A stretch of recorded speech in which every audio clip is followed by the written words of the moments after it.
मुलं दंगा करतात या कारणावरून शिवीगाळ व जीवे मारण्याची धमकी देत दगडाने केलेल्या मारहाणीत एक जण जखमी झाला।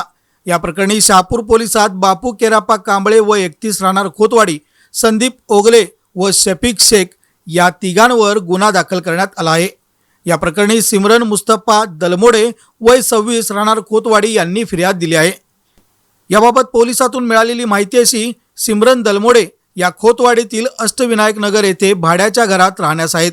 रविवारी रात्री फिर्यादी या दारासमोर उभे असताना बापू कांबळे, संदीप ओगले व शफीक शेख हे तिघे आले।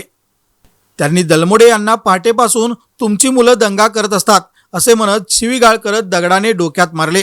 तसेच फिर्यादीच्या पतीस तुला सोडत नाही अशी धमकी देत शिवीगाळ केली। जखमी सिमरन दलमोडे यांच्यावर इंदिरा गांधी सामान्य रुग्णालयात उपचार सुरू आहेत। त्यांनी दिलेल्या फिर्यादीनुसार उपरोक्त तिघांवर गुन्हा दाखल करण्यात आला आहे।